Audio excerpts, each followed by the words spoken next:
Hello बच्चों, चलिए प्रश्न को पढ़ते हैं। एक डोरी में जाती दो तरंगों के कारण किसी कण के विस्थापन के लिए अध्यारोपण का सिद्धांत काम करता है। ऐसा ही सिद्धांत यदि हम कण के वेग तथा गतिज ऊर्जा के अध्यारोपण के लिए भी लिखें तो वह सही होगा। ए वेग के लिए भी और गतिज ऊर्जा के लिए भी, बी वेग के लिए पर गतिज ऊर्जा के लिए नहीं, सी गतिज ऊर्जा के लिए पर वेग के लिए नहीं, डी न तो वेग के लिए न ही गतिज ऊर्जा के लिए। तो चलिए सबसे पहले हम लिख लेंगे मूल अवधारणा जिस पर कि हमारा यह प्रश्न आधारित है। यह प्रश्न आधारित है तरंग गति पर। तरंग गति पर बच्चों, तरंग क्या होता है? तरंग किसी भी माध्यम में उत्पन्न एक विक्षोभ होता है जिसमें माध्यम के एक बिंदु से दूसरे बिंदु तक ऊर्जा का स्थानांतरण होता है। ठीक है बच्चों, और ये मान लीजिए कि एक तरंग है जो आगे बढ़ रहा है। तो हम जानते हैं कि तरंग गति में कण वास्तविक रूप से विस्थापित नहीं होते।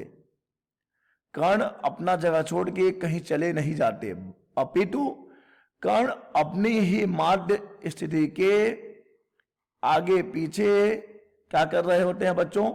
सरल आवर्त गति कर रहे होते हैं।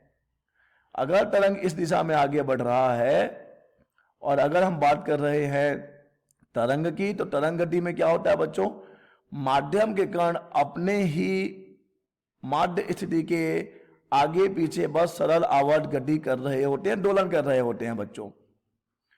ठीक है, अब देखिए, जब हम कहते हैं y बराबर a sine omega T minus के एक्स, तो बच्चों ये कर्ण का विस्थापन का समीकरण है।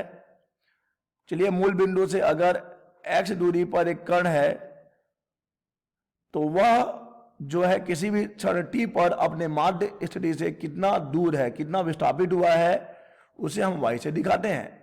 ठीक है बच्चों, और अगर हम बात कर लें अध्यारोपण के सिद्धांत की, तो हम जानते हैं कि वो अध्यारोपण का सिद्धांत क्या कहता है कि अगर माध्यम के किसी एक बिंदु पर दो या दो से अधिक तरंगें अध्यारोपित होती हैं, तो जिस बिंदु पर वे अध्यारोपित होती हैं उस बिंदु पर जो कण होगा उसका परिणामी विस्थापन दोनों तरंगों के द्वारा दिए गए विस्थापनों के सदिश योग के बराबर होता है। ठीक है बच्चों, तो चलिए अब हम इस प्रश्न की मूल अवधारणा को समझ चुके हैं। अब हम इस प्रश्न का उत्तर करेंगे।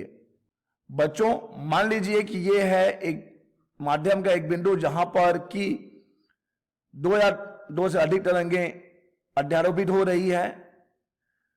पहला तरंग जो है वह कण को y1 विस्थापित कर रहा है और दूसरा तरंग मान लीजिए कण को y2 विस्थापित कर रहा है।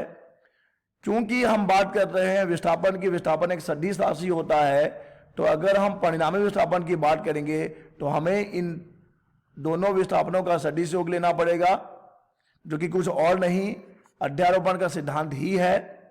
ठीक है बच्चों, परंतु जब हम बात करते हैं वेग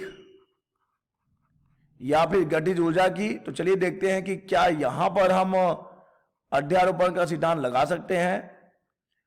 बच्चों, अगर बात करें इस कण के वेग की, तो हम जानते हैं कि वेग भी एक सदिश राशि है। वेग भी एक सदिश राशि है, तो वेग भी सदिश योग के नियमों का या सदिश बीजगणित के नियमों का पालन करता है। अतः बच्चों हम कह सकते हैं कि हम वेग के लिए भी अध्यारोपण का सिद्धांत लगा सकते हैं। ठीक है बच्चों, यानी कि अगर मान लीजिए पहले तरंग के कारण इस कण का वेग v1 है और दूसरे तरंग के कारण इस कण का वेग v2 है, तो परिणामी वेग क्या हो जाएगा बच्चों, इन दोनों का सदिश योग हो जाएगा। परंतु बच्चों गतिज ऊर्जा की अगर बात करें, गतिज ऊर्जा की अगर हम बात करें तो गतिज ऊर्जा बच्चों होती है एक अदिश राशि। ठीक है बच्चों, गतिज ऊर्जा क्या है, गतिज ऊर्जा एक अदिश राशि होती है। ठीक है, तो क्या हम गतिज ऊर्जा जो कि एक अदिश राशि है उसके लिए सदिश योग के नियमों का पालन करवाएंगे? बिल्कुल नहीं। अतः बच्चों हम गतिज ऊर्जा के लिए अध्यारोपण का सिद्धांत नहीं लगा सकते। तो वेग के लिए लगा सकते हैं, गतिज ऊर्जा के लिए नहीं लगा सकते।